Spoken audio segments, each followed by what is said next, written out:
Hai guys, kembali lagi bersama gua di Saka yang Review. By the way, apa kabar kalian semua? Mudah-mudahan baik-baik aja ya. Pada kesempatan kali ini, Saka yang akan mereview sekaligus membahas sebuah film yang sedang menjadi trending request para pecinta film. Ya, apalagi kalau bukan sequel dari film Train to Busan yang sangat seru. Bahkan sampai masuk ke dalam film box office. Dan film kali ini berjudul Peninsula 2020. Film ini menceritakan 4 tahun setelah kejadian film Train to Busan. Mungkin sudah banyak juga yang membahas film ini. Ya, secara gitu film yang paling ditunggu. Namun tenang, sudah dipastikan setiap kreator video mempunyai caranya masing-masing untuk mendeskripsikan film tersebut. Harap tonton video ini sampai akhir, di samping biar kalian ngerti, juga karena akan ada analisis untuk film ini. Baiklah, daripada berlama-lama, mari kita langsung saja ke pembahasan kita. Dan jika kalian suka dengan channel ini, silakan subscribe aja, biar gak ketinggalan video-video menarik lainnya.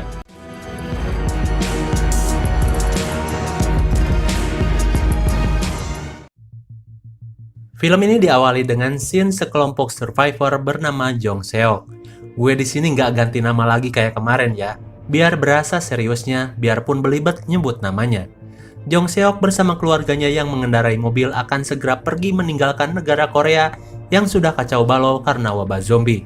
Diceritakan Busan pun sudah porak-poranda dalam waktu singkat. Hingga di tengah perjalanan, mereka dicegat oleh seseorang yang meminta pertolongan. Ia bilang, "Tolong ajak kami pergi. Aku punya anak dan istri." Namun dengan berat hati, Jong tidak bisa mengajak lelaki itu hingga tiba-tiba benar saja. Datang seorang wanita bersama anaknya yang masih balita. Ia memohon untuk diajak pergi meski cuma anaknya saja yang pergi. Namun juga dengan berat hati Jong pun meninggalkannya. Alhasil mereka pun ditinggalkan dan tak tahu harus bagaimana. Juga diberitakan bahwa wabah zombie ini sudah mencapai level yang parah, sehingga seluruh pertahanan militer dan pemerintah pun hancur hanya dalam 1 hari saja. Bahkan Busan. Jika kalian pernah menonton film Train to Busan, para survivor yang tersisa berjuang sekuat tenaga menuju Busan untuk keamanan. Namun kini katanya Busan pun sudah runtuh. Jadi jika kalian ingin mengetahui nasib dari si ibu hamil dan 1 anak yang selamat di Train to Busan, kalian tidak akan menemukannya di sini. Kita bisa berspekulasi mungkin saja mereka tidak selamat atau bisa saja selamat, tidak ada yang tahu. Kembali kepada Jong Seok. Mereka akhirnya sudah sampai di kapal pengungsian guna meninggalkan Korea. Dan tujuan mereka adalah Jepang. Mereka akan mengungsi ke sana. Kakak dari Jong dan anaknya pun sudah aman di penampungan. Hingga tiba-tiba Jong mendapat kabar bahwa katanya tujuannya kini beralih.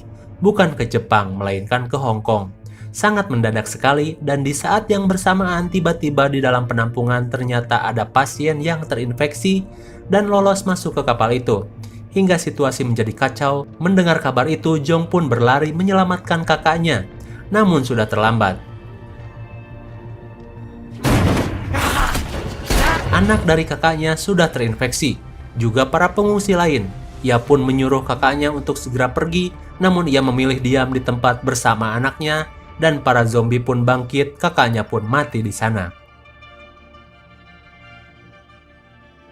Kabar bahwa kapal terakhir yang mengangkut pengungsi terinfeksi pun menyebar, dan kini Korea dikarantina oleh semua negara selama 4 tahun. Dan film Peninsula pun dimulai. Diceritakan 4 tahun setelah kejadian di kapal tadi, kini Jong Seok sedang berada di Hong Kong dan menjadi gembel, atau istilahnya rakyat kalangan bawah. Yang tadinya dia seorang tentara, ia pun digerebek oleh sekelompok mafia Hong Kong guna diberikan tugas untuk sebuah misi besar. Ia pun bersama kakak iparnya pun dikumpulkan bersama para survivor lain guna mengambil truk yang berisi uang dalam jumlah besar yang terperangkap di jalanan kota di Korea.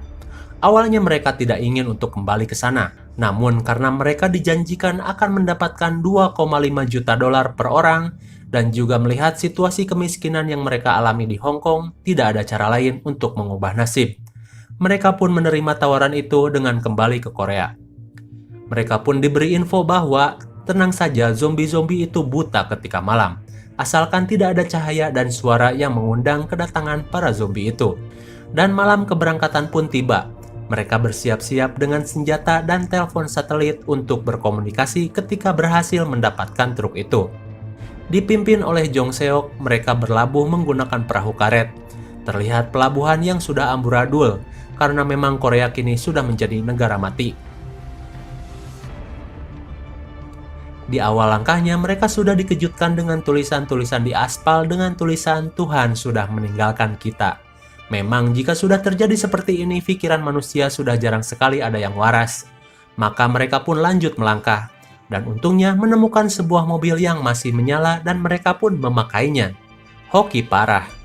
Di perjalanan diperlihatkan kota yang juga sama sudah amburadul, hingga mereka terhenti karena menemukan sebuah truk.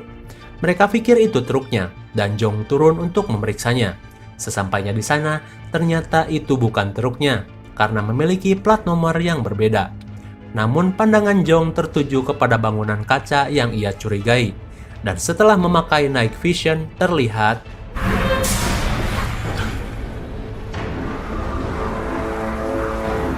banyak sekali zombie yang mampet bertumpuk di dalam ruangan kaca itu.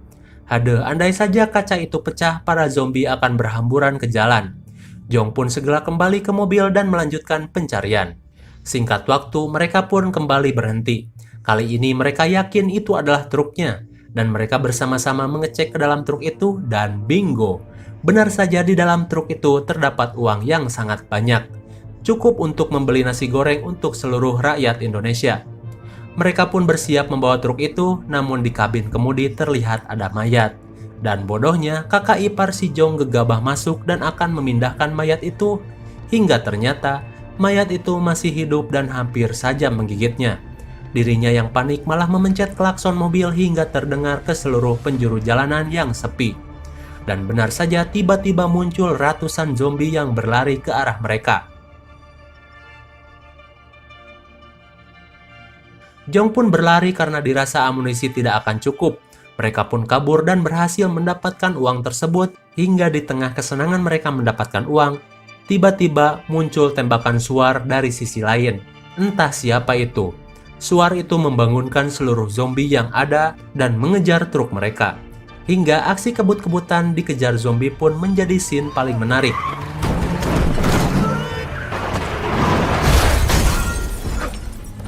Seluruh timnya tewas karena kecelakaan dan dimakan zombie. Beruntung kakak iparnya berhasil selamat dengan masuk ke dalam truk tadi. Dan Jong pun harus bertarung dengan para zombie hingga untung saja ia diselamatkan oleh seorang wanita remaja bersama seorang bocil yang imut. Dan di sini terjadi aksi yang sangat keren, ketangkasan bocah ini dengan mengemudikan mobil tak kalah dengan aksi Fast and the Furious.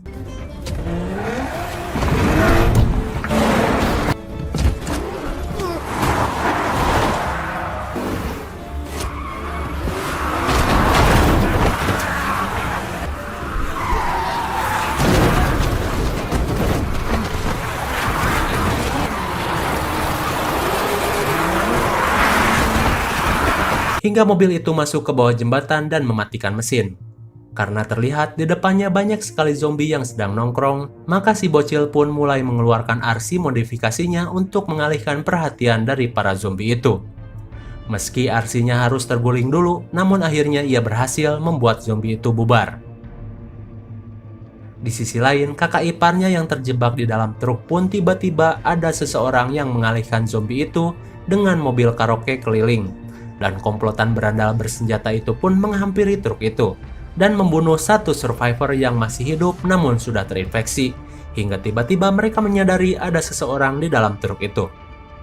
Ya, itu adalah kakak ipar Jong. Mereka menyandranya di markas mereka dan membawa truk tersebut. Dan di sisi Jong yang pingsan pun dibawa ke markas dari kedua bocil tadi. Di sana Jong sadar, terlihat ada satu orang kakek dan dua anak yang berada di markas itu. Hingga datanglah satu orang wanita, dan ternyata Jong mengenali wanita itu. Ya, itu adalah wanita yang dulu 4 tahun lalu meminta tolong kepada Jong, dan kini dirinya yang ditolong oleh mereka. Jong pun kaget dan shock, mereka masih survive hingga saat ini. Dan diceritakan si kakek ini terus saja menelpon dengan menggunakan radio komunikasi. Ia terus saja menyebut nama Jen, yang katanya Jen pasti akan datang dan menjemput mereka. Meski sudah bertahun-tahun menunggu dan mereka hampir menyerah dengan jemputan itu. Namun sepertinya si kakek tidak. Ia tetap yakin suatu saat Jen akan menjemput mereka.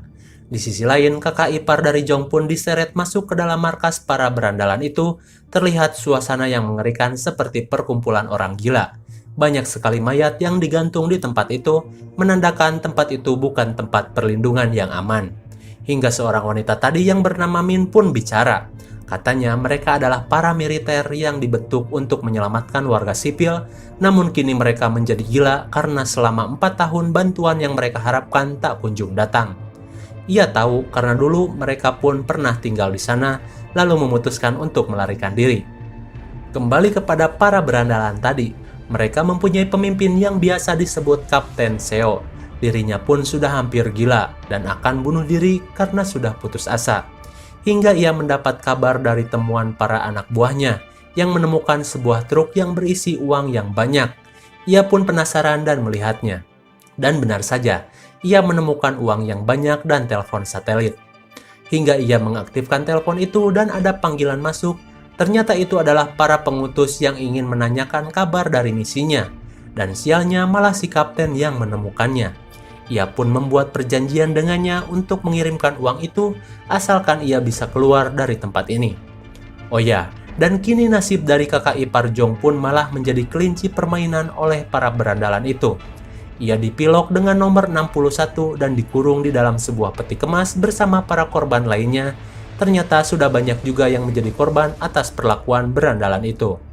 Mereka pun dijadikan wahana hiburan bertahan hidup dari zombie-zombie yang mereka tangkap. Sungguh mereka semua orang-orang gila, dan mereka senang akan hal itu.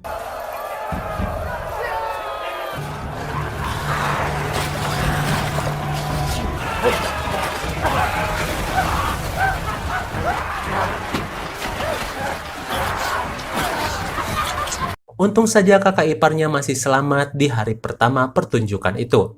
Kembali ke sisi Jong, ia yang menceritakan tujuannya ke sini kepada Min, dan anak-anaknya pun mulai memiliki rencana untuk kembali mengambil truk itu dan juga telepon satelitnya dari para berandalan tadi, untuk bisa keluar dari tempat ini yang disebut neraka. Hari itu pun datang, Jong yang selalu bermimpi buruk karena ia mempunyai sebuah beban, dan ia memutuskan untuk menceritakannya kepada Min, bahwasanya dia mengaku dulu pernah bertemu dengan Min yang sedang meminta bantuan kepadanya, dan ia malah meninggalkan Min. Ia pun meminta maaf. Namun Min tidak peduli. Ia bicara, bukan hanya mobilmu saja yang sudah meninggalkan kami. Ada 31 mobil lain setelahmu yang juga mengabaikan kami. Jadi nggak apa-apa, itu memang sudah seharusnya, kata Min. Dan mereka pun mempersiapkan senjata untuk bisa menyelinap masuk ke dalam markas berandalan tadi. Malam pun tiba. Mereka mulai bergerak. Min dan Jong akan pergi, sedangkan anak-anaknya bersama si kakek disuruh untuk diam dan menunggu. Namun, jika sampai matahari terbit kami belum kembali, kalian pergi saja, kata Min kepada anak-anaknya. Dengan berat hati, anaknya pun menyetujuinya, dan Jong bersama Min pun pergi melalui jalan tikus yang Min ketahui.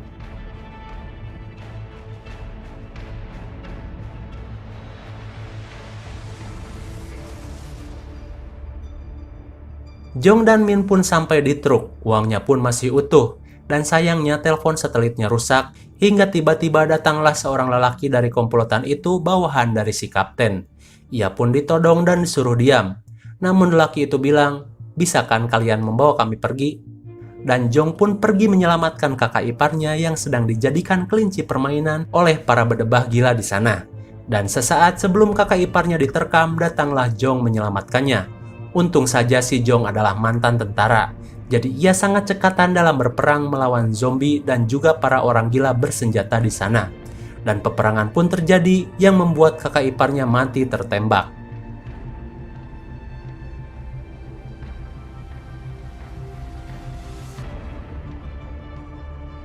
Sesaat sebelum Jong akan dibokong, yang namanya dibokong boro-boro real life. Di PUBG aja dibokong nggak bisa apa-apa. Untung aja diselamatkan oleh Min dengan menabrakkan mobilnya ke dalam bangunan.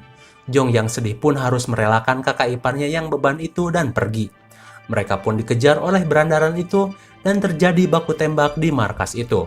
Dan karena suara tembakan yang keras, menjadikan gerombolan zombie datang menghampiri mereka. Truk Jong pun yang sedang melaju harus tersendat karena gerombolan zombie yang banyak, dan hampir saja mereka mati. Untung saja di belakang muncul mobil anaknya yang menjadikan pengalih perhatian dari para zombie itu.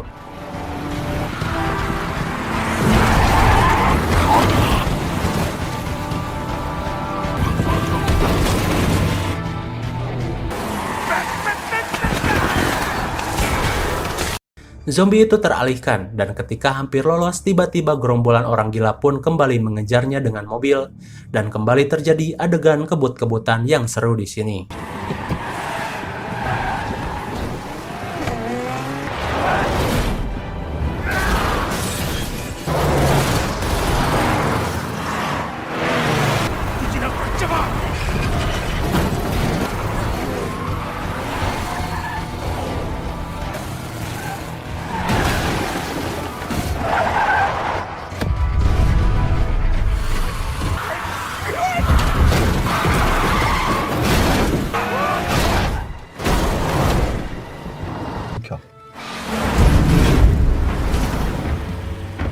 Dan karena tak kunjung ketangkap, mereka pun kesal dan mengaktifkan lampu ke arah mereka supaya para zombie mengejar Jong dan Min. Anak dari Min pun membuat ombak zombie dengan mobilnya sehingga para pengejar terguling.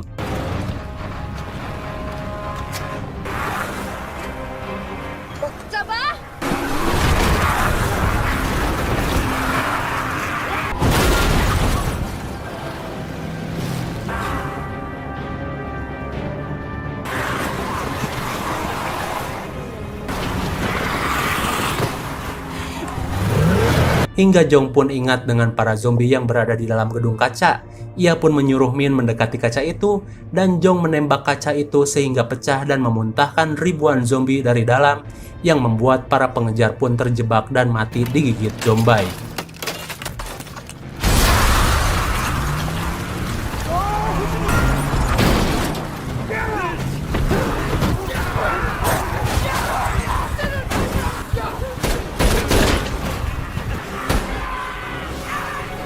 Akhirnya mereka berhasil lolos, dan Jong menelpon para penjemput untuk menunggunya di pelabuhan. Tampak anak-anaknya sangat senang karena melihat kapal besar yang akan menjemputnya. Hingga 저기 배야? 우와, 오예!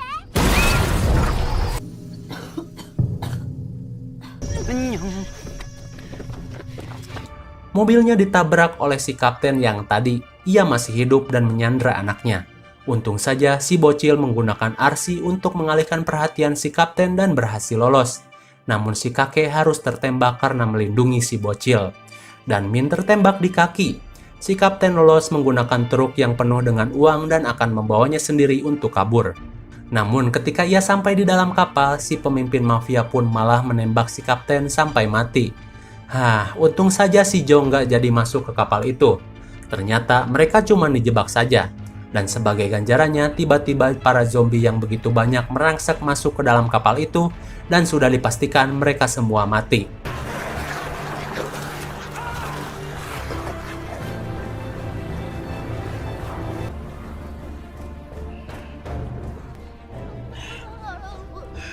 Di sisi Jong, si kakek yang sekarat pun lalu mati, menyisakan kesedihan bagi mereka. Karena si kakeklah yang menolong mereka ketika tidak mampu melawan zombie 4 tahun yang lalu. Dan tiba-tiba keajaiban pun datang. Terdengar dari kejauhan muncul kapal Hercules yang datang menjemput mereka. Dan Min pun bilang kepada Jong bawalah anak-anak pergi dari sini karena memang ia pun sudah tidak kuat berjalan karena kakinya tertembak.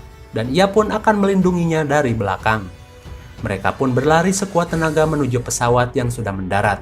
Sambil dikejar-kejar zombie yang mulai berdatangan, Min pun melindungi mereka dan ia pun terjebak di dalam mobil truk. Ia pun membunyikan klakson mobil guna memancing para zombie yang akan mendekati anak-anaknya. Jong pun sampai, ternyata itu adalah para tentara PBB dan terlihat name tag-nya tertulis nama Jen.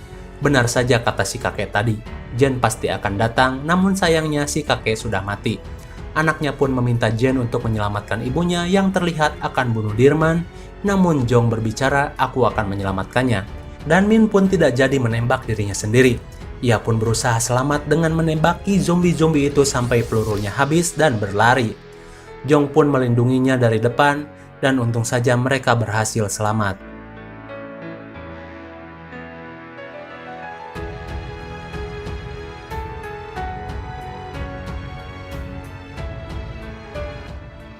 dan aman sejahtera di dalam pesawat yang akan membawa mereka ke tempat yang lebih baik. Lalu tentu saja film pun berakhir.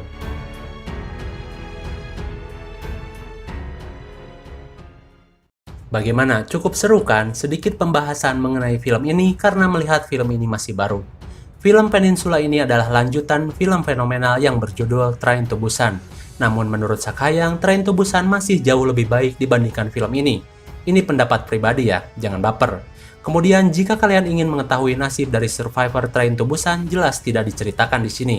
Karena memang film ini mempunyai karakter utama yang baru dan bisa disebut spin-off dari perspektif orang yang berbeda. Dan apa sih ibu hamil dan anak kecil itu selamat? Tidak ada yang tahu, karena memang diinformasikan Busan pun ikut hancur hanya dalam 1 hari. Rasanya kecil kemungkinan si ibu hamil dan anaknya itu bisa selamat. Kemudian apa yang membuat film ini kurang? Jelas dari ceritanya.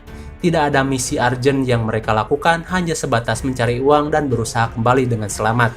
Tidak ada misi khusus yang benar-benar penting untuk kelangsungan Korea seperti penemuan vaksin atau lainnya. Kemudian dari segi pencahayaan, Sakhayang akui film ini cerdas dengan mengambil latar di malam hari untuk menyamarkan efek dari CGI-nya. Namun jelas itu akan membuat kita kurang menikmati visual efeknya. Beda halnya Train to Busan yang mengambil latar di siang hari dengan kengerian yang lebih nyata. Namun semua kembali kepada penonton. Menurut kalian, seruan mana? Train to Busan atau Peninsula? Tulis di kolom komentar. Dan IMDb untuk film ini adalah 5,6. Masih kalah dengan film pertamanya yang mendapatkan nilai 7,6. Mungkin segini saja review dan pembahasan film Peninsula 2020. Jangan lupa like, share, and subscribe supaya kalian tidak ketinggalan jika ada video baru dari Sakhayang. Thanks for watching and see you on next video. Bye-bye.